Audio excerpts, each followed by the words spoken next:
ቤተሰባችሁን ሰርፕራይዝ ለማድረግ በድንገት ወደ ቤት ተመለሳችሁ። ነገር ግን የጠበቃችሁ የደስታ አቀባበል ሳይሆን የታማኝ ሰራተኛችሁ የፍርሃት ሹክሹክታ ቢሆንስ? ጌታዬ እባክዎን ዝም ይበሉ። በገዛ መኝታ ክፍላችሁ ውስጥ እውነትና ፍቅር አይናችሁ ፊት ሲፈርስ ማየት ምን ያህል ያማል። ቢሊየነሩ ቺፍ አማካ ኦኮሮ ከረጅም ጉዞ ሲመለስ የጠበቀው የሚስቱ የቼድራ ፈገግታ ሳይሆን የተቀነባበረ የሞት ወጥመድ ነበር። የታመኑ ዘበኞችና የገንዘብ ባሪያ የሆኑ ሐኪሞች ህይወቱን ለማጥፋት በተዘጋጁበት በዚህ አስፈሪ ምሽት የቢሊየነሩ ጣፋንታ በኤፊ ሚስጥራዊ የድምጽ ቅጂዎች ላይ ተንጠልጥሏል። ለመሆኑ ክህደት እስከምን ድረስ ይጓዛል? አንዲት ምስኪን ሰራተኛስ ግዙፉን የክፋት ግንብ እንዴት ደረመሰችው? ይህንን የልብ ምታችሁን የሚያፋጥነውን አስደናቂ ታሪክ እስከ መጨረሻው ተከታተሉት። ሰላም ውድ ቤተሰቦቻችን እንደምን አላችሁ? ታሪኩን ከመጀመራችን በፊት እስኪ ይህንን ልብ አንጠልጣይ ታሪክ ከየትኛው የዓለም ክፍል ሆናችሁ እንደምትከታተሉት ኮሜንት ላይ ጻፉልን። እነዚህ ታሪኮች ምን ያህል ርቀት እንደሚጓዙ ማወቅ ስለምንፈልግ ያላችሁበትን ሀገር ወይም ደግሞ የከተማችሁን ስም ጻፉልን። ታሪኩንም በደግነት ላይክ አድርጋችሁ ጀምሩት። የእናንተ አንድ ላይክ ለቻናላችን እድገት ትልቅ ዋጋ አለው። እንደዚህ አይነት ታሪኮችን መስማት የምትወዱ ከሆነ ደግሞ አሁኑኑ ሰብስክራይብ አድርጉ። በየቀኑ የምንለቃቸው አዳዲስ ታሪኮች እንዳያመልጧችሁ የደወል ምልክቱን ተጫኑ። አሁን በቀጥታ ወደ ታሪካችን እንመለስ። እባክህን ዝም በል፣ አትናገር። ንግግሩ በጣም ለስላሳ ከመሆኑ የተነሳ አየሩ ራሱ የተናገረ ይመስል ነበር፣ ግን እውነተኛ ነበር። ቢሊየነሩ በገዛ ሳሎኑ መግቢያ ላይ ደንዝዞ ቆመ። አንዱ እጁ አሁንም ረዥሙን የወርቅ እጀታ ይዟል፣ ሌላኛው ደግሞ የጉዞ ቦርሳውን አጥብቆ ይዟል። ሰራተኛው ኤፊ አጠገቡ ቆማለች። ጣቶቿ የእጅ አንጓውን አጥብቀው ይዘውታል። እየተንቀጠቀጠች ነበር። አይኖቿ ፈጠው እና ረጥበው ይለምኑታል። ጌታዬ ስትል በድጋሚ ተነፈሰች። በዚህኛው ጊዜ ድምጿ ይበልጥ ቀጭን ነበር።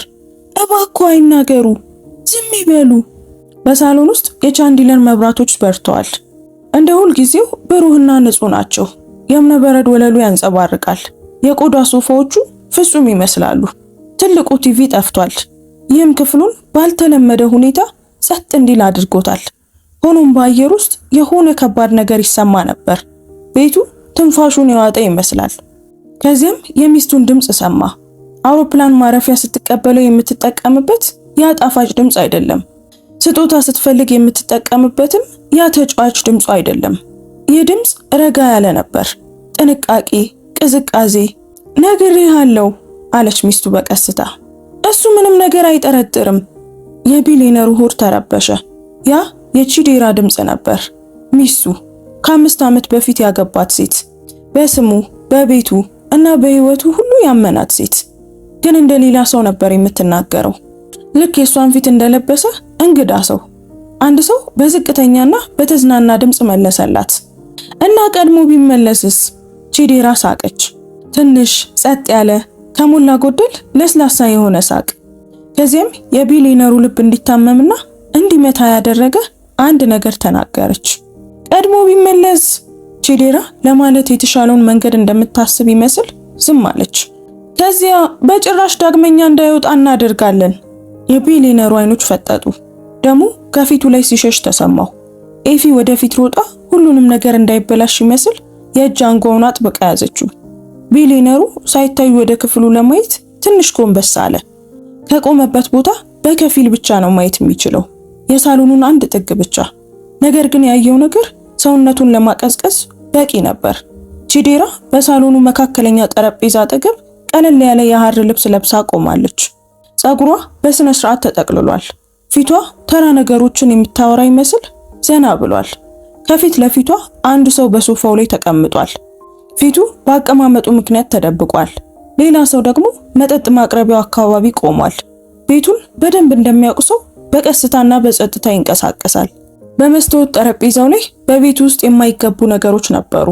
ትንሽ ቡናማ ጠርሙስ፣ መርፌ እና በጥሬ ገንዘብ የተሞላ ወፍራም ኢንቨሎፕ። የቢሊየነሩ አፍ አእምሮ ሊያስቆመው ከመቻሉ በፊት ተከፈተ። ቺዴራ! ኤፊ ዝም እንዲል ለማድረግ ብቻ መዳፏን በለስላሳው አፉ ላይ አደረገች። አይኖቿ እንደገና ለመኑት። አታድርገው፣ ገና አሁን አይደለም፣ እንደዚህ አይደለም። የቢሊየነሩ አተነፋፈስ ተቆራረጠ። የልብ ትርታው በጆሮ ውስጥ በኃይል ይሰማ ነበር። ቀኑን ሙሉ ሲጓዝ ነበር። መድከም ነበረበት። ይልቁኑ መላ ሰውነቱ ነቅቶ ተጠንቅቆና ደንግጦ ነበር። በሳሎን ውስጥ የቺዲራ ድምፅ ቀጠለ። ቀድሞውኑ ሐኪሙን ቀይሬዋለሁ አለች። አሁን ያለን ታማኝ ነው። በሶፋው ላይ ያለው ሰው ረጋ ያለ ሳቅ ሳቀ። ያ ጥሩ ነው፣ ምክንያቱም ይህ ቢሊየነር ሰው ከተረፈ እኛ ያልቅልናል። የቺዲራ ድምፅ እንደተረጋጋ ነበር። አይተርፍም ስትል መለሰች። የቢሊየነሩ ጉሮሮ ተዘጋ። እግሮቹ የዛሉ መሰሉት። ወደ ክፍሉ በረጋግዶ ገብቶ መልስ እንዲሰጡት መጠየቅ፣ መጮህ ፈለገ። ሚስቱን ይዞ እውነቱን እንድትናገር ሊያወጣጣት ፈለገ።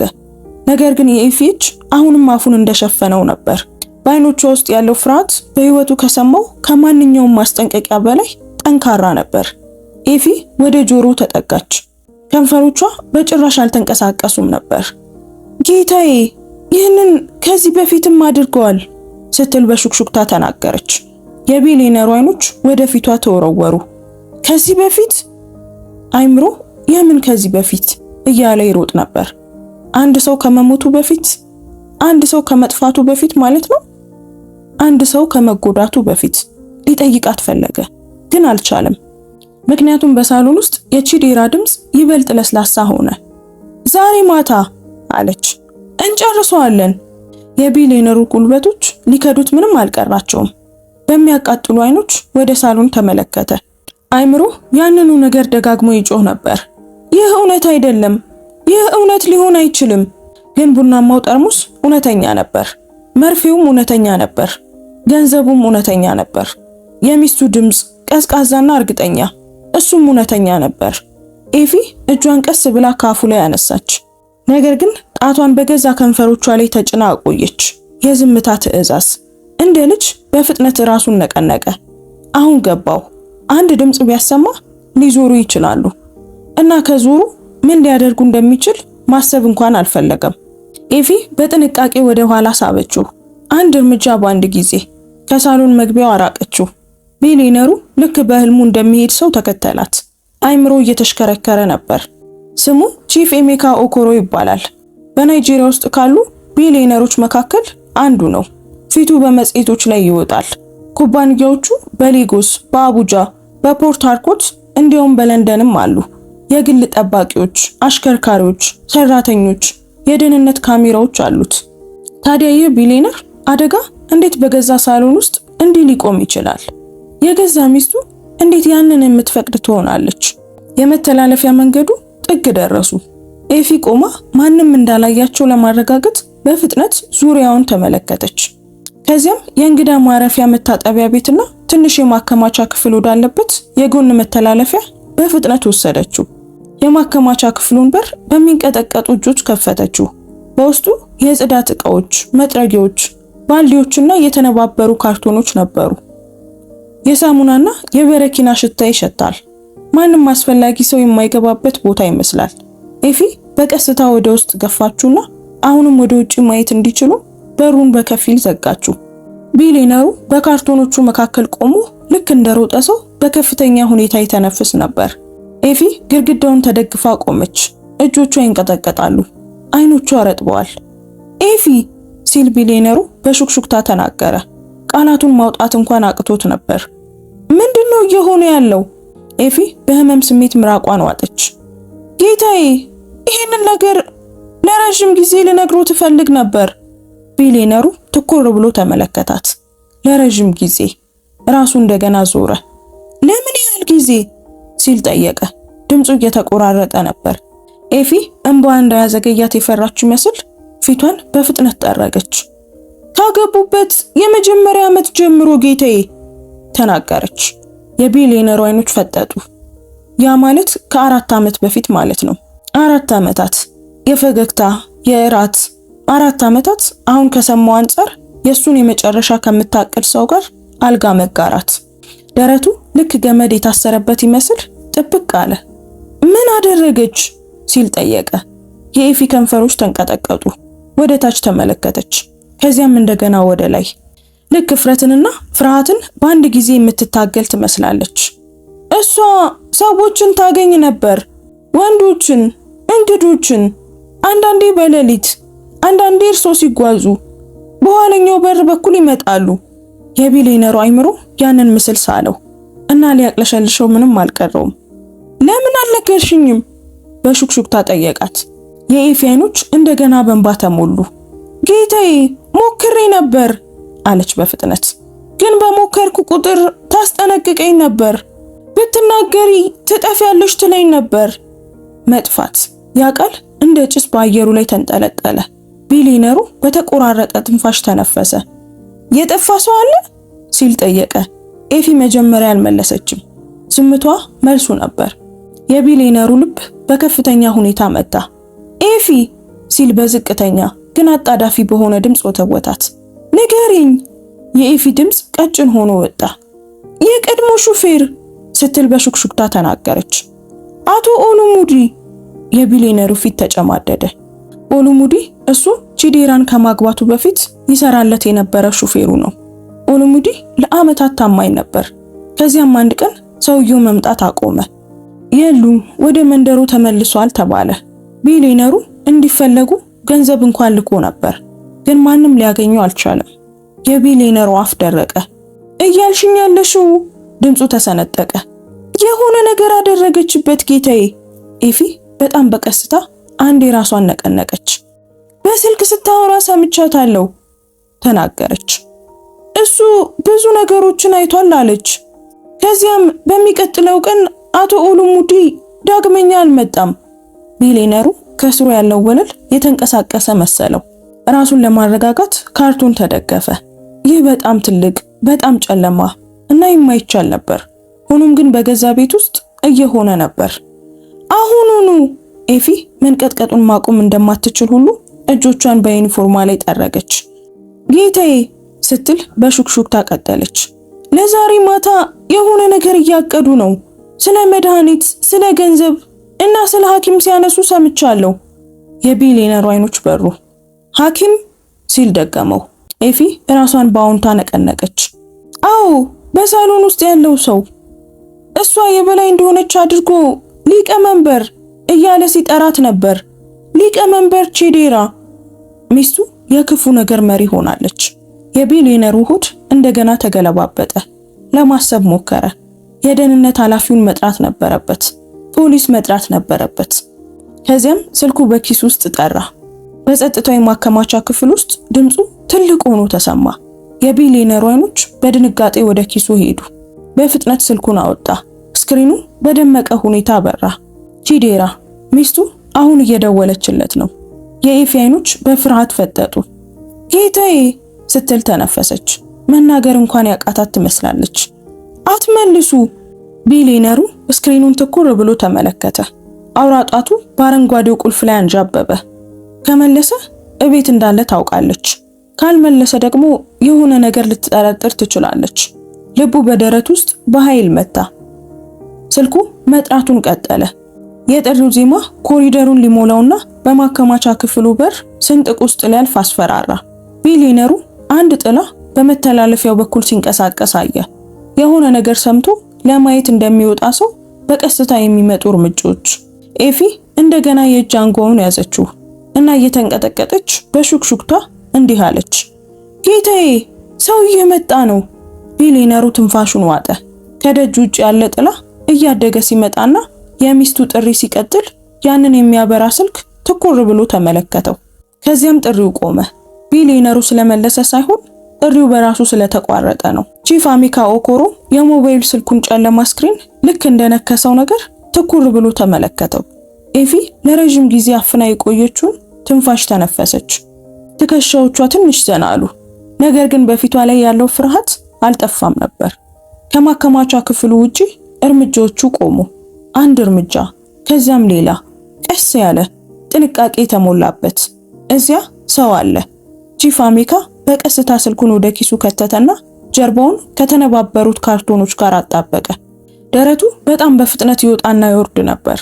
ያተነፋፈሱ ድምፅ አሳልፎ እንዳይሰጠው ፈራ። ኤፊ ወደ በሩ ተጠጋች። አይኖቿ በአጠገቧ ስንጥቅ ላይ ተተክለዋል። በሷ በኩል አንድ ጥላ ልክ በማከማቻ ክፍሉ ፊት ለፊት ሲቆም አዩ። እጀታው ትንሽ ተንቀሳቀሰ። የኤፊ ልብ ሊቆም ምንም አልቀረውም ነበር። ከዚያም አንድ ድምፅ ተናገረ። ኤፊ! የወንድ ድምፅ ነበር። የረጋ፣ ለማወቅ የሚጓጓ፣ የማይጮህ፣ የማይቆጣ፣ ዝም ብሎ ለማረጋገጥ የመጣ። ቺፍ አሚካ እጆቹን ጨበጠ። ኤፊ ምራቋን ዋጠችና ድምጿ የተለመደ እንዲመስል ለማድረግ እየታገለች በፍጥነት መለሰች። አቤት ጌታዬ። እጀታው መንቀሳቀሱን አቆመ። ሰውየው በቀስታ ሳቀ። እዚህ ምን እያደረግሽ ነው? ኤፊ ቺፍ አሚካን ተመልክታ ወደ በሩ ተመለሰች። የጽዳት ዕቃዎቹን እያስተካከልኩ ነበር አለች። እመቤት፣ ቆየት ብዬ የእንግዳ ማረፊያ መታጠቢያ ቤቱን እንዳጸዳ ነግረውኛል። አጭር ዝምታ ሰፈነ። ቺፍ አሚካ ለአባ አንገቱ ላይ ሲወርድ ተሰማው። በመጨረሻም ሰውየው እንደገና ተናገረ። እሺ አትዘጊ። እርምጃዎች ራቁ። አንድ እርምጃ፣ ሁለት እርምጃ፣ ከዚያም ጠፉ። ኮሪደሩ እንደገና ጸጥ አለ። ኤፊ ግድግዳውን ተደግፋ ዝልፍልፍ አለች። እግሮቿ በጣም ከመንቀጥቀጣቸው የተነሳ ባዶ ባልዲ ላይ መቀመጥ ነበረባት። ቺፍ አሚካ ፊቱን በእጆቹ ሸፈነ። በመጨረሻም እጆቹን ሲያወርድ ኤፊ በፈጠጡና በሰጉ አይኖቿ ትኩር ብላ ትመለከተው ነበር። ጌታዬ ስትል በሹክሹክታ ተናገረች። እዚህ መቆየት አንችልም። ቺፍ አሚካ በቀስታ ራሱን ነቀነቀ። ልክ ነሽ፣ ማንም ቢመለስ ወጥመድ ውስጥ እንገባለን። በፍጥነት አሰበ። ለንግድ ስብሰባዎችና ለድንገተኛ ቀውሶች የሰለጠነ አእምሮ ወደ መዳን ስልት ተቀየረ። የኋላው ደረጃ የት ነው ሲል ጠየቀ። ኤፊ ፊቷን ጠርጋ ቆመች። እዚህ አለ ስትል ወደ ኮሪደሩ ጫፍ አመለከተች። ግን በኩሽን አቅራቢያ ያለው ካሜራ ሁል ጊዜም እንደበራ ነው። ካሜራ የሚለው ቃል ልክ እንደ ጥፊ መታው። በእርግጥ ቤቱ በካሜራዎች የተሞላ ነው። ራሱ ነበር የገጠማቸው፣ ግን ደግሞ ለወራት አልፈተሻቸውም ነበር። ካሜራዎቹን ማን የሚቆጣጠረው ሲል ጠየቀ። ኤፊ አመነታች። እመቤት ናት። ከ2 ዓመት በፊት ፓስወርዱን ቀይረዋለች። ለግል ሚስጥር እንደሆነ ተናግራለች። መንጋጋው ጠበቀ። የግል ሚስጥር ለካ እንዲህ ነበር። ቺፍ አሚካ ለጥቂት ጊዜያቶች አይኖቹን ጨፈነ። እያንዳንዱ ያደረገው ብልህነት የመሰለው እርምጃ በሱ ላይ ውሎ ነበር። ካሜራ የሌለበት ቦታ አለ ሲል ጠየቀ። ኤፊ ራሷን ነቀነቀች። ከጄኔሬተሩ ቤት በስተጀርባ ያለው የድሮ የሰራተኞች መኖሪያ፣ እዚያ ምንም ካሜራ የለም አለች። እዚያ ያለው ካሜራ ባለፈው ዓመት መስራት አቁሟል። እመቤት በጭራሽ አላስተካከለችውም። ያ የነሱ ብቸኛ እድል ነበር። ቺፍ አሚካ በጥልቀት ተነፈሰ። መንገዱን ምሪኝ አላት። ከማከማቻ ክፍሉ በጸጥታ ወጡ። ኮሪደሩ ባዶ ነበር። መብራቶቹ ሁሉም ነገር የተለመደ በማስመሰል በለስላሳ ይበሩ ነበር። ከሳሎን ድምጾች እንደገና ተሰሙ። በዚህ ጊዜ ሳቅ ነበር፣ ዘና ያለ፣ በራስ መተማመን የተሞላበት። ሰዎች ደህንነታቸው የተጠበቀ መሆኑን ሲያምኑ የሚያሳዩት አይነት ሳቅ። ኤፊ ስራዋን እንደምትሰራ ሰው ተረጋግታ በመራመድ ቀድማ ሄደች። ቺፍ አሚካ ትኩረት የማይፈልግ እንግዳ ይመስል ራሱን ዝቅ አድርጎ ከኋላዋ ጥቂት እርምጃዎችን ተከተላት። የእንግዳ ማረፊያ መታጠቢያ ቤቱን፣ ከዚያም የኩሽናውን በር አለፉ። በኩሽናው ውስጥ 2 የማያውቃቸው ወንዶች እየበሉ በጠረጴዛው አጠገብ ቆመው በዝቅተኛ ድምፅ ይቀልዱ ነበር። አንደኛው ቀና ብሎ አየ። ቺፍ አሚካ ወዲያውኑ ፊቱን አዞረ። ኤፊ ፍጥነቷን አልቀነሰችም። የኋለኛውን በር ከፍታ ወደ ውጭ ወጣች። ቀዝቃዛው የሌሊት አየር የቺፍ አሚካን ፊት መታው። እንደ ነፃነት አየር ተነፈሰው። ትንሿን ግቢ አቋረጡ። የአበባ ማስቀመጫዎቹንና የአትክልት ቦታ መብራቶችን አልፈው በጄኔሬተር ቤቱ አቅራቢያ ወዳለው የድሮ ሰራተኞች መኖሪያ ደረሱ። ህንጻው ያረጀ ይመስላል። ቀለሙ ተልጧል። ሁሉም ሰው የረሳው ቦታ። ኤፊ በሩን ከፍታ ወደ ውስጥ መራችው። ጨለማ ነበር። ትንሽ አምፖል አበራች። ክፍሉ ከአንድ የእንጨት ወንበርና ከተሰበረ ጠረጴዛ በስተቀር ባዶ ነበር። ቺፍ አሚካ ግድግዳውን ተደግፎ ቆመ። እግሮቹ በመጨረሻም ከዱት።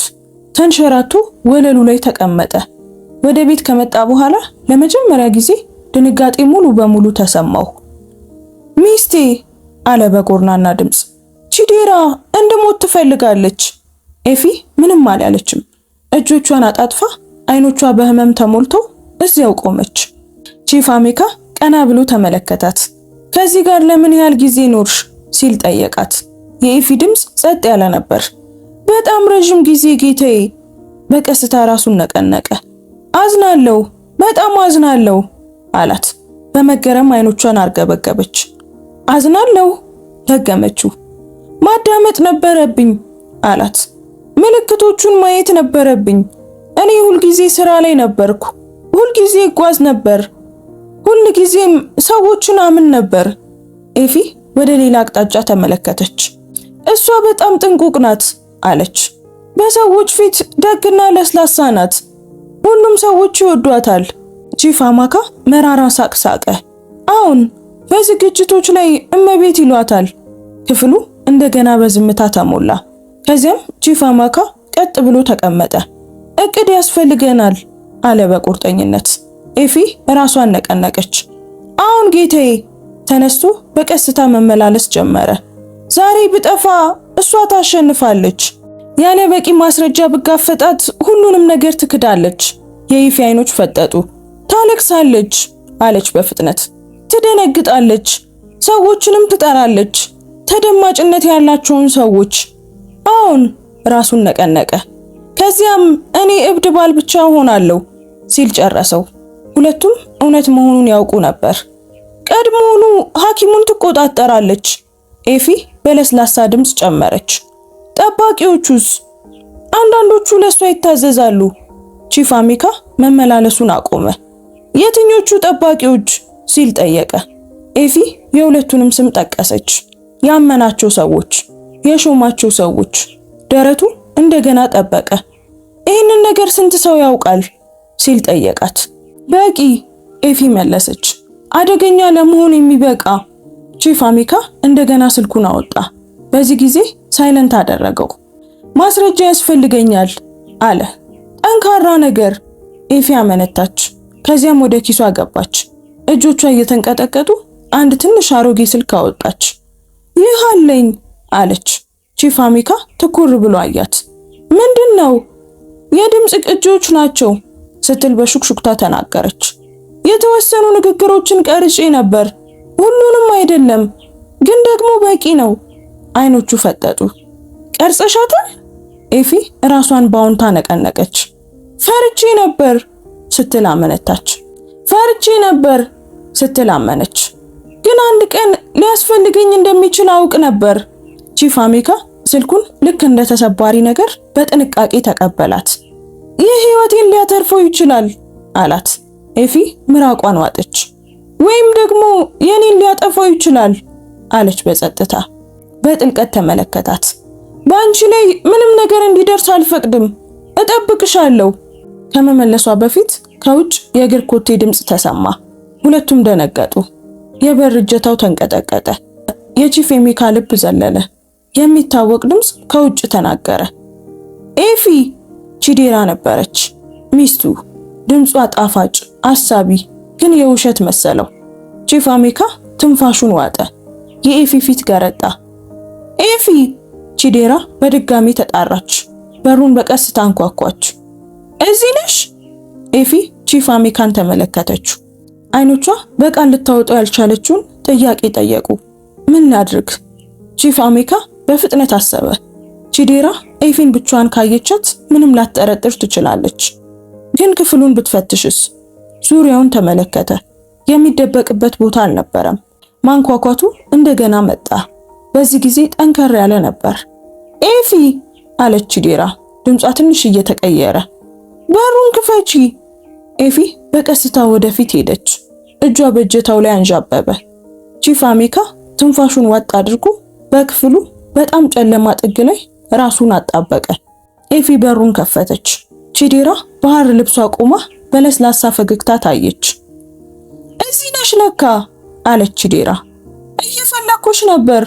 አይኖቿ ኤፊን አልፈው ክፍሉን ፈተሹ። ቺዴራ እይቷን በቀስታ ወደሱ ጥግ ስታዞር ቺፍ አሚካ ልቡ በኃይል ሲመታ ተሰማው። ፈገግታዋ ትንሽ ጠፋ። ለምንድነው እዚህ መብራት የበራው ስትል ቺዴራ ጠየቀች። ኤፊ ለመመለስ አፏን ከፈተች። ነገር ግን መናገር ከመቻሏ በፊት ቺዴራ ወደ ክፍሉ አንድ እርምጃ ገባች እና አይኖቿ ከቺፍ አሚካ ፊት ጋር ተገጣጠሙ። ለአንድ ሰከንድ ማንም አልተንቀሳቀሰም ነበር። ቺዴራም፣ ኤፊም፣ ቺፍ አሚካም። በዚህ ትንሽ የሰራተኞች ክፍል ውስጥ ግድግዳዎች ራሳቸው ባዩት ነገር የደነገጡ ይመስል ጊዜው ቆመ። የቺዲራ አይኖች በጨለማው ጥግ ላይ ባለው ባሏ ላይ ተተክለዋል።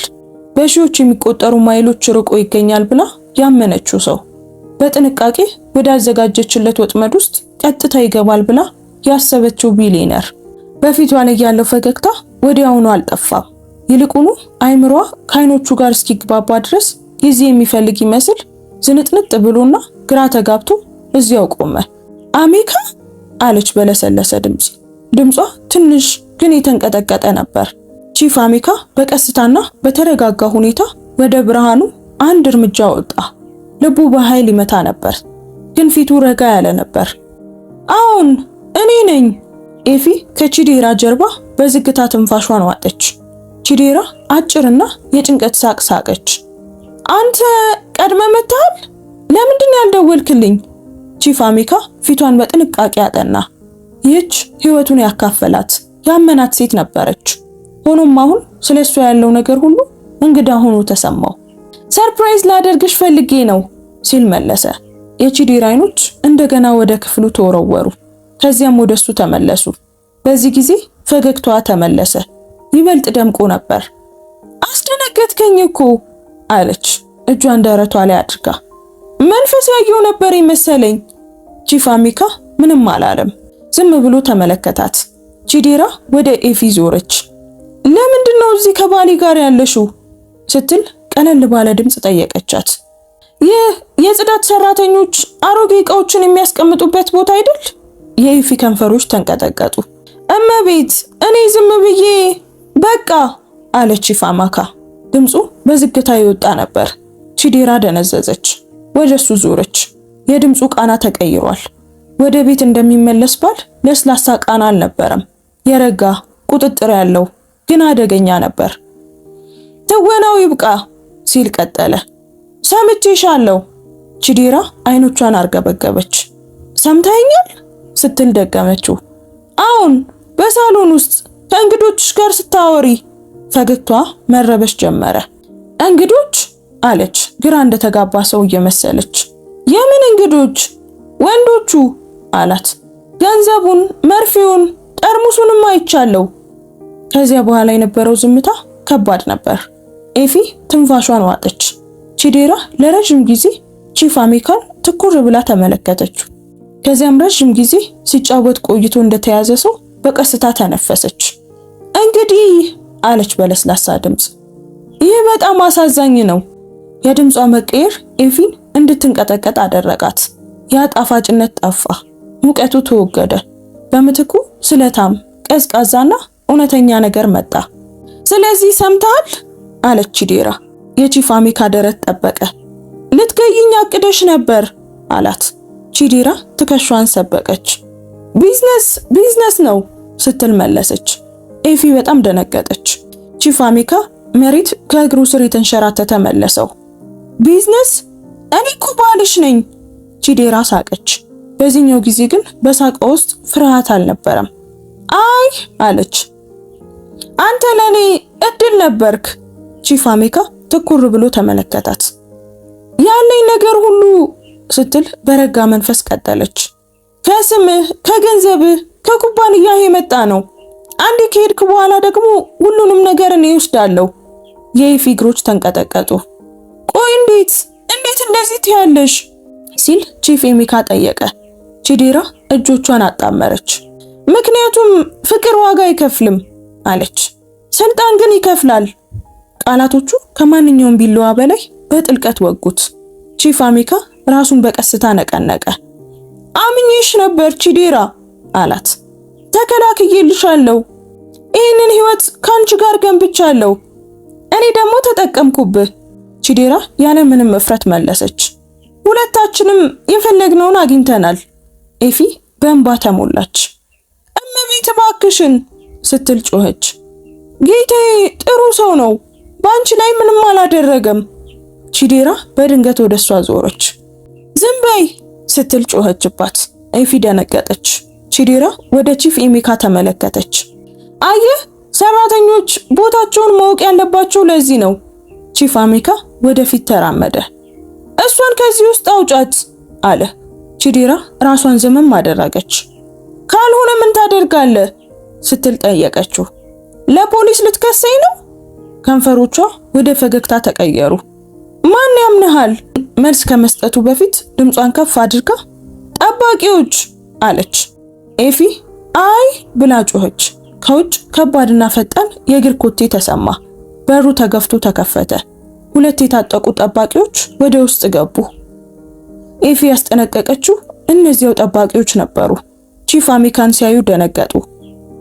ጌታዬ አለ አንደኛው። ተመልሷል? ቺዴራ በፍጥነት ወደፊት መጣች። አሁን ተመልሷል አለች በተረጋጋ ድምፅ። እና በጣም ደክሞታል። ወደ ቺፍ አሚካ ዞረች። ቀድመ ወደ ቤት መምጣት አልነበረብህም አለችው በለሰለሰ ድምፅ። አሁን ነገሮች መለወጥ አለባቸው። ወደ ጠባቂዎቹ ዞረች። ባሌን ወደ መኝታ ክፍሉ ውሰዱት ስትል ትዕዛዝ ሰጠች። በውጥረት ምክንያት ራሱን ስቷል። ሐኪሙን ጥሩለት። የቺፍ አሚካ ልብ መምታቱን አቆመ። ሐኪም እሷ የምትቆጣጠረው በዚያ መንገድ ነው። ይህ እብደት ነው፣ ልቀቁኝ አለ። ቺዴራ በሐዘን ስሜት ፈገግ አለች። አልችልም፣ አሁን ብዙ ነገር አውቀሃል። ጠባቂዎቹ አመነቱ። እየዋሸች ነው ስትል ኤፊ ጮኸች። ልትገድለው ትፈልጋለች። አንደኛው ጠባቂ ሽጉጡን ትንሽ ከፍ አደረገ። ዝም በይ ሲል በኤፊ ላይ ጮኸባት። ቺፍ አሚካ ጠባቂዎቹን ተመለከተ። እነዚህ ሰዎች ለኔ ነው የሚታዘዙት አለ በቁርጠኝነት። እኔ ነኝ የምከፍላችሁ። ቺዴራ ሳቀች። ተከፍላቸው ነበር ስትል አረመችው። እኔ ደሞዛቸውን ጨምሬላችኋለሁ። ጠባቂዎቹ እርስ በርስ ተያዩ። ገንዘብ፣ ስልጣን እና ፍርሃት። ቺፍ አሚካ አሁን ሁሉንም ነገር በግልጽ አየ። ይህ እሱ ከገመተው በላይ ትልቅ ነበር። ቺዴራ ወደ እሱ ተጠጋች። ድምጿ እሷ ብቻ ሊሰማው በሚችል መጠን ዝቅ አለ። እዛ አውሮፕላን ውስጥ መቆየት ነበረብህ አለችው። አሁን በዝምታ ትሞታለህ። ኤፊ እንደገና ጮኸች እና ወደ ቺፍ አሚካ ሮጠች። አንደኛው ጠባቂ እጇን ይዞ ወደ ኋላ ገፋት። ልቀቃት ሲል ቺፍ አሚካ ጮኸ። የቺዴራ አይኖች ጠነከሩ። ውሰዱት ስትል አዘዘች። ጠባቂዎቹ ተንቀሳቀሱ። ጠንካራ እጆች የቺፍ አሚካን እጆች ያዙ። ይታገል ነበር፣ ግን እነሱ ይሰለጠኑ ነበሩ። ወደ በሩ ተጎተተ። ኤፊ እሷን የያዛትን ጠባቂ እየታገለች ስሙን ጠራች። ጌታዬ ጌታዬ። ራሱን ወደ ኋላ ዞረ። ኤፊ ሲል እሱም ጮኸ። ስልኮቹ፣ ቅጂዎቹ አለ። የቺዴራ አይኖች ፈጠጡ። የምን ቅጂዎች ስትል በቁጣ ጠየቀች። ኤፊ ደነዘዘች። የቺፍ አሚካ ልብ ሰመጠ። ብዙ ተናግሮ ነበር፣ አላሰበውም። የቺዴራ እይታ በቀስታና በአደገኛ ሁኔታ ወደ ኤፊ ዞረ። ምንድነው የሚለው? የምን ድምጽ ቅጂ ነው? የቀረጽሽው ነገር አለ ስትል ጠየቀች። የኤፊ ከንፈሮች ተንቀጠቀጡ፣ ግን ምንም አልተናገረችም። ቺዴራ ፈገግ አለች። ኦ አለች በለስላሳ ድምጽ። አሁን ነገሩ አስደሳች እየሆነ መጣ። ወደ ጠባቂዎቹ ዞረች። ቆልፉባት፣ በኋላ አያታለሁ። ኤፊ እየተጎተተች ስትወሰድ ትጮህ ነበር። ቺፍ አሚካ በመተላለፊያው በኩል ወደ ዋናው ቤት ተሳበ። ልቡ በኃይል ይመታ ነበር። ሚስቱ ሙሉ በሙሉ ተቆጣጥረዋለች። ብቸኛው ረዳቱ ጠፍታለች። ወደ መኝታ ቤቱ እየጎተቱ ሲወስዱት የሐኪሙ መኪና ወደ ግቢው ሲገባ አየ። ቺዴራ የምታምነው ሐኪም። የመኝታ ክፍሉ በር ተከፈተ። ጠባቂዎች ወደ ውስጥ ገፉት። ቺዴራ ተከተለችውና በሩን ከኋላው ዘጋችው። ቁልፉ ሲቆለፍ ድምጽ አሰማና እሷም ፈገግ አለች። ደህና ደር ባለቤቴ አለችው በለስላሳ ድምጽ። በሩ በቀጭን ድምጽ ተዘጋ። ያ ድምጽ ትንሽና ለስላሳ ቢሆንም በቺፍ አሚካ ጆሮ ውስጥ ግን እንደ ነጎድጓድ ሆነ። የመኝታ ክፍሉ መብራቶች በርተዋል። በጣም ደማቅ ነበሩ። ትልቁ አልጋ በስነ ስርዓት ተነጥፏል። ነጭ አንሶላ ልክ ምንም ክፉ ነገር እንዳልነካው ሁሉ ለስላሳና ፍጹም ነበር። መጋረጃዎቹ ተከፍተዋል። ከውጭ ጸጥ ያለውን ግቢ ያሳያሉ። ያው ግቢ አሁን በሚስቱ ቁጥጥር ስር ያለ ነው። ቺዴራ ጀርባዋን በሩ ላይ ደግፋ ቆመች። እጆቿን በቀስታ አጣመረች። ለመጀመሪያ ጊዜ ያለ ማስመሰል ተመለከተችው። ፈገግታ የለም፣ ልስላሴ የለም፣ ስልጣን ብቻ። መቀመጥ አለብህ አለችው በተረጋጋ መንፈስ። ቺፍ አሚካ እንደቆመ ቀጠለ። ደረቱ በፍጥነት ይነሳና ይወርድ ነበር፣ ግን አይኖቹን ከፊቷ ላይ አላራቀም። ይህንን ነው ያቀድሽልኝ በመኝታ ክፍላችን ውስጥ ሲል ጠየቃት። አይ አጋጣሚ ነው ስትል መለሰች። ሁሉም ነገር የጀመረው እዚህ ነው። ከውጭ ጠባቂዎች የእግር ኮቴ ተሰማ። ከዚያም ሌላ ቀለል ያለ ጥንቁቅ የእግር ኮቴ የሐኪሙ ነበር። በሩ ተንኳኳ። ነጭ ኮት የለበሰ ሰው ትንሽ ጥቁር ቦርሳ ይዞ ወደ ውስጥ ገባ። መካከለኛ እድሜ ላይ ያለ ስርዓት ያለውና የተረጋጋ ሰው ይመስል ነበር። እመቤት አላት በአክብሮት። ከዚያም ዞሮ ቺፍ አሚካን አየው። አይኖቹ ትንሽ ፈጠጡ። ኦ አለ ሐኪሙ። ጌታዬ ተመልሷል? አዎን አለ ቺፍ አሚካ። እና እዚህ ምን እያደረክ እንደሆነ ለማወቅ በጣም ጓጉቻለሁ። ሐኪሙ ቺዲራን ተመለከተ። እሷ ፈገግ ብላ ወደሱ ተጠጋች። ባለቤቴ ቅድም ራሱን ስቶ ነበር አለች በተረጋጋ ድምጽ። በከፍተኛ ውጥረት ራሱን ሲያስጨንቅ ነበር። በቀስታ እጇን በቺፍ አሚካ ክንድ ላይ አሳረፈች። እጁን ለማንሳት ፈለገ፣ ግን ዝም ብሎ ቆየ። እንዴተኛ የሚረዳው ነገር ያስፈልገዋል ስትል ቀጠለች። ጠንከር ያለ ነገር። ሐኪሙ ራሱን ነቀነቀ። እሺ አዘጋጃለሁ። ቦርሳውን ከፍቶ ትንሽ ጠርሙስና መርፌ አወጣ። የቺፍ አሚካ ልብ በኃይል መታ። ይህ ግድያ ነው አላት። አንተ ታውቃለህ። ሐኪሙ አመነታ። እመቤት እንዳሉት እመቤት እየዋሸች ነው። አሚካ አቋረጠው። ልትገድለኝ እያቀደች ነው። ሐኪሙ ምቾት አልተሰማውም። ጌታዬ አለ ድምጹን ዘቅ አድርጎ። ባለቤቱ በጣም ይታመናሉ። ቺዲራ በለስላሳ ድምጽ ሳቀች። እና ደግሞ በጣም ለጋስ ነኝ ስትል ጨመረች። ሐኪሙ የቺፍ አሚካን አይኖች ሸሸ። እኔ ስራዬን ነው የምሰራው አለ። ቺፍ አሚካ ቁጣ በውስጡ ሲቀጣጠል ተሰማው። ስራ የሰዎችን ህይወት ማዳን ነው እንጂ ማጥፋት አይደለም። ሐኪሙ ምራቁን ዋጠ። የቺዲራ ፈገግታ ጠፋ። ዶክተር አለች በቁጣ፣ ለመስራት የመጣኸውን ስራ ብቻ ስራ። ሐኪሙ መርፌውን ይዞ ወደሱ ተጠጋ። ቺፍ አሚካ ወደ ኋላ ፈገፈገ። ጠባቂዎቹ እንደገና ወደ ክፍሉ ገቡ። ያዙት ስትል ቺዲራ አዘዘች።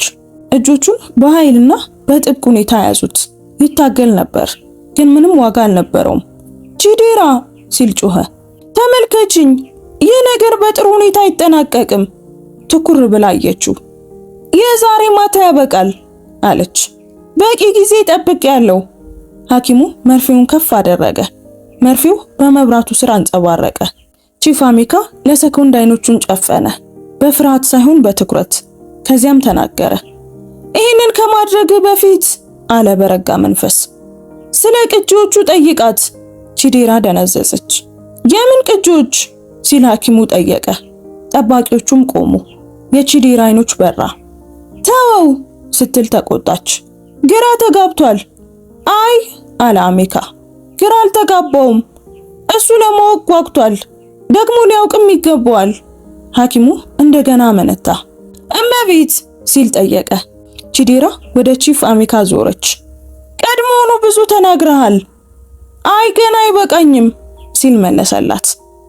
የደህንነት የይለፍ ቃላቶቹን ለምን እንደቀየረችው ጠይቃት። ስለ ቀድሞ ሹፌር ጠይቃት። ለምን ዝምታን እንደፈለገች ጠይቃት። የሐኪሙ ፊት ተለዋወጠ። እመቤት አለ በቀስታ፣ ስለምን እያወራ ነው? የቺዲራ መረጋጋት ጠፋ። ተቆጣች። መርፌውን ብቻ ውጋው ዶክተር። በዚያው ቅስፈት በቤት ውስጥ ከፍተኛ ጩኸት አስተጋባ። የአንዲት ሴት ጩኸት፣ ስለታምና የተደናገጠ። ኤፊ። ሁሉም ሰው ደነዘዘ። ያ ምንድን ነው ሲል ሐኪሙ ጠየቀ። ቺዲራ እየተበሳጨች ወደ በሩ ዞረች። ቆልፉባት ብያችሁ አልነበር ስትል ጠባቂዎቹ ላይ ጮኸች። ተቆልፎ ነበር ሲል አንደኛው ጠባቂ በጭንቀት መለሰ። ከዚያም ሌላ ጩኸት ተከተለ። ከዚያም የብልሽት ድምጽ ተሰማ፣ የሆነ ነገር ሲሰበር። የቺዲራ አይኖች ትንሽ ፈጠጡ። እዚህ ቆዩ ስትል ጠባቂዎቹን አዘዘች። ዶክተር ይህን ነገር ጨርሰው። ወደ በሩ አመራች። ቺፍ አሚካ እድሉን ተጠቀመ። ዶክተር አለ በአጣዳፊ ሁኔታ፣ እሷ ከዚህ ክፍል ከወጣች አንተ ከዚህ ቤት በህይወት ላትወጣ ትችላለህ። የሐኪሙ እጅ ተንቀጠቀጠ። ምን ሲል ጠየቀ። እሷ ምስክሮችን ታጠፋለች አለች ቺፍ አሚካ። ራስህን ጠይቅ ስንት ሰው ነው ይሄንን ሚስጥር የሚያውቀው? የሐኪሙ ፊት ገረጣ።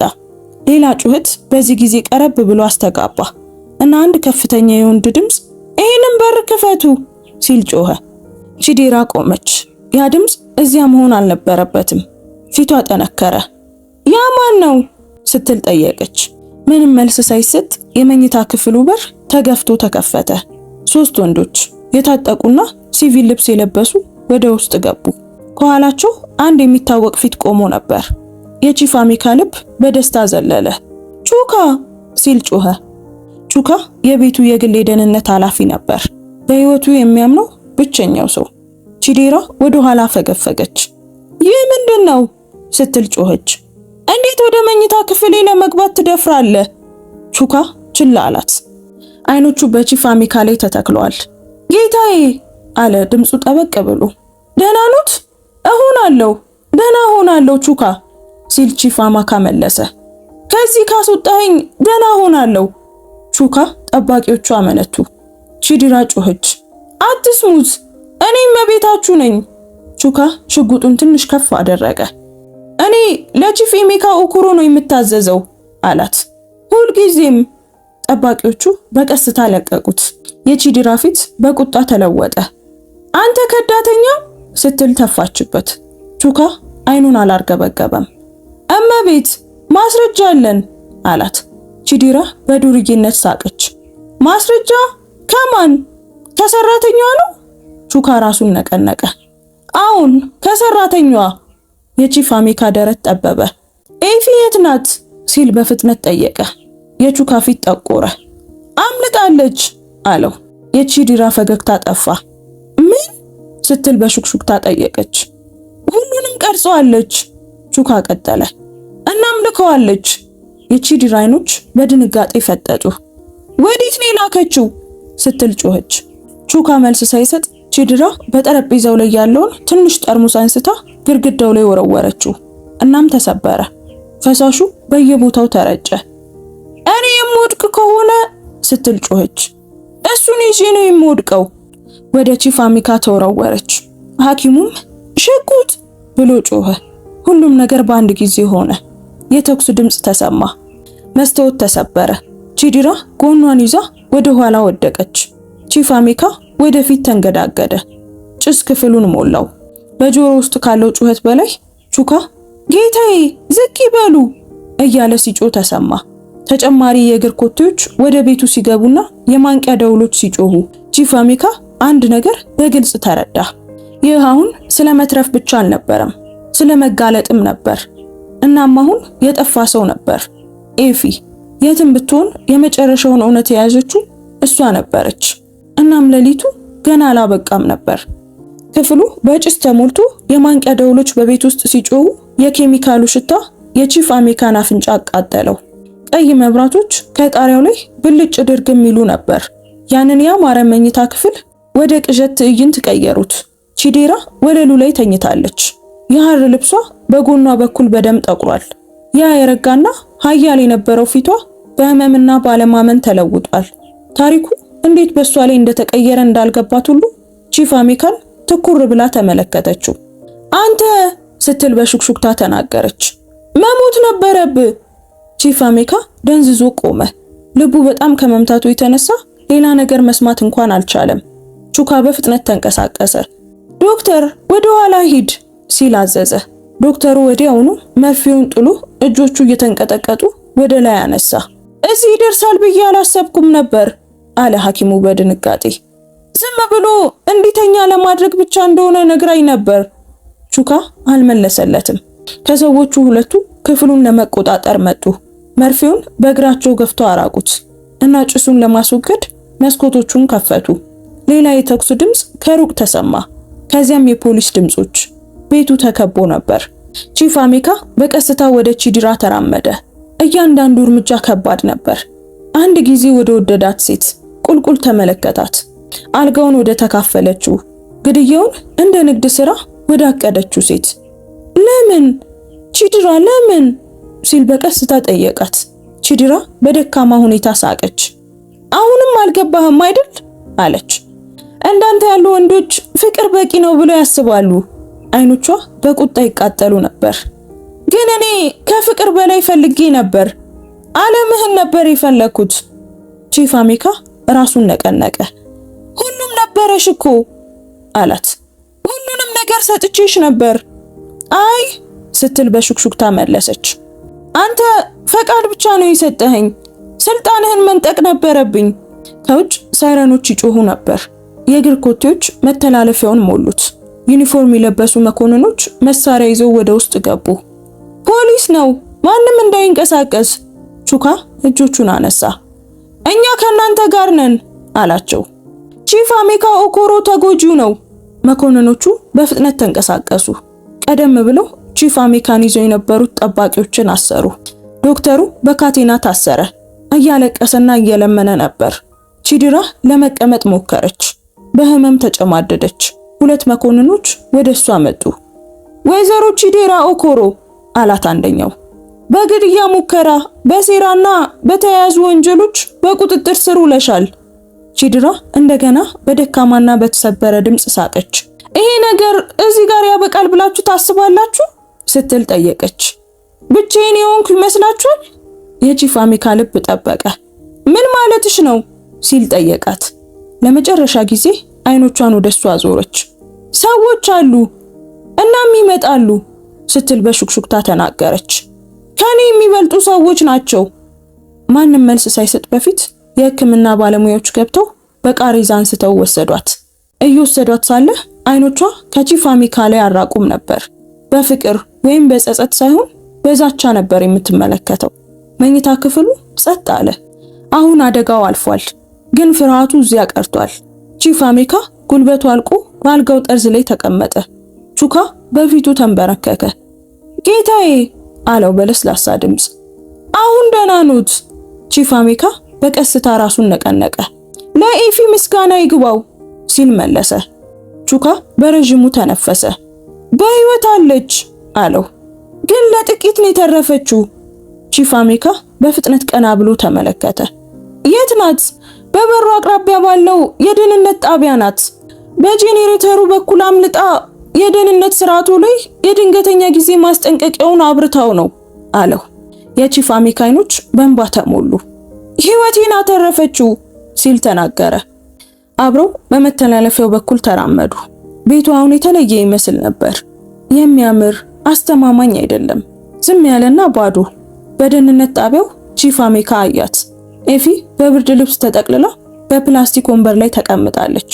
ዩኒፎርሟ ተቀዳዷል። እጆቿ ቆስሏል። ግን አይኖቿ ጠንካራ ነበሩ። ቺፍ አሜካን ስታየው ወዲያውኑ ቆመች። ጌታዬ ስትል ጮኸች። ቺፍ አሜካ በጥቂት ሰኮንዶች ውስጥ መራመዱን አቆመ። በፊቷ ቆመ። ምን ማድረግ እንዳለበት ግራ የገባው ሰው መሰለ። ከዚያም ራሱን ትንሽ ዝቅ አደረገ። አመሰግናለሁ አላት። ዝምታ ቀላል በሆነበት ጊዜ አንቺ ግን ድፍረትን መናገርን መርጠሻል። ኤፊ እንባዋ እየፈሰሰ ራሷን ነቀነቀች። ፈርቼ ነበር ብላ አመነች። ግን ሌላ ሰው ሲጠፋ ዝም ብዬ ማየት አልቻልኩም። ቺፍ አሜካ ራሱን ነቀነቀ። ከእንግዲህ አትጠፊም አላት በቁርጠኝነት። የፖሊስ መኮንኖች ቀረቡ። ጌታዬ አለው አንደኛው፣ ቃሉን መቀበል አለብን። እዚህ ብዙ የሚመረመሩ ነገሮች አሉ። ቺፍ አሜካ በጥልቀት ተነፈሰ። እሺ ሁሉንም ነገር እናገራለሁ። ጎህ ሲቀድ የዜና መኪናዎች ከቤቱ ውጭ ያለውን መንገድ ሞሉት። ጧት ላይ ታሪኩ በየቦታው ተሰራጨ። ቢሊየነሩ በቤት ውስጥ ከተዘጋጀለት የግድያ ሴራ አመለጠ። ሚስቱ ታሰረች። የሰራተኛዋ ቅጂ ሚስጥሩን አጋለጠው። የዓመታት ሚስጥሮች። ህዝቡ ደነገጠ። ሰዎች ተከራከሩ። አንዳንዶች ለማመን እምቢ አሉ። ሌሎች ደግሞ በመጨረሻ ተረዱ። ጸጥ ያለው የፖሊስ ክፍል ውስጥ ቺፍ አሜካ የኤፊን ቅጂዎች አዳመጠ። የቺዲራ ድምጽ ግልጽ፣ ቀዝቃዛ እና በራስ መተማመን የተሞላበት። እያንዳንዱ እቅድ፣ እያንዳንዱ ዛቻ፣ እያንዳንዱ ውሸት ያለበት። የመጨረሻው ቅጂ ሲያልቅ ክፍሉ ጸጥ አለ። መኮንኑ መሳሪያውን አጠፋው። ይህ በእርግጠኝነት ሁሉንም ነገር ይለውጣል አለው። ቺፍ አሜካ ራሱን ነቀነቀ። ያረጀ ጥበብ ያገኘ እና በጣም የተሰበረ መሰለው። በዚያው ዕለት ቆይቶ ከቤቱ ውጪ ብቻውን ቆመ። አንድ ጊዜ ቤት የመሰለው ያ ቤት አሁን ከግድግዳና ከመስታወት የተሰራ ውሸት መሰለው። ቹካ ተቀናቀለው። አሁን ምን ያደርጋሉ ጌታዬ ሲል ጠየቀው። ቺፍ አሚካ ሰማዩን ተመለከተ። ለረጅም ጊዜ አለው። አደጋው ከበሬ ውጪ ያለ መስሎኝ ነበር። ወደ ቤቱ ዞረ፣ ግን አጠገቤ ተኝቶ ነበር። በቀስታ ተነፈሰ። እንደገና እገነባለሁ ሲል ቀጠለ። ሕይወቴን ብቻ ሳይሆን እምነቴንም ጭምር እገነባለሁ። እናም ይህ ቤት ዳግመኛ ጸጥ አይልም። ቹካ ራሱን ነቀነቀ። ኤፊስ ሲል ጠየቀ። ቺፍ አሚካ ዞረ። እሷ ከእንግዲህ የማትታይ አይደለችም፣ ዳግመኛ አትሆንም። ፀሐይ ሙሉ በሙሉ ስትወጣ ቺፍ አሚካ አንድ የሚያም እውነት ተረዳ።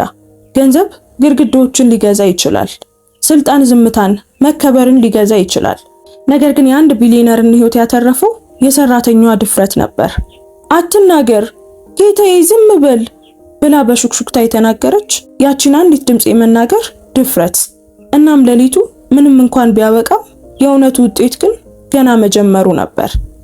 ውድ ቤተሰቦቻችን የዛሬው ታሪካችን በዚሁ ተጠናቋል። ታሪኩን እንዴት አገኛችሁት? እስኪ ያላችሁን ሐሳብና አስተያየት የተማራችሁበትንም ነገር ኮሜንት ላይ ጻፉልን። ታሪኩ ለብዙ ሰዎች እንዲደርስና እንዲማሩበትም በደግነት ላይክ እና ሼር አድርጉት። እንደዚህ አይነት ታሪኮችን መስማት የምትወዱ ከሆነ ደግሞ ቻናላችንን ሰብስክራይብ አድርጉ። በየዕለቱ የምንለቃቸው አዳዲስ ታሪኮች እንዳያመልጧችሁ የደወል ምልክቱን ተጫኑ። እናመሰግናለን። እንወዳችኋለን። ቸር ቆዩን።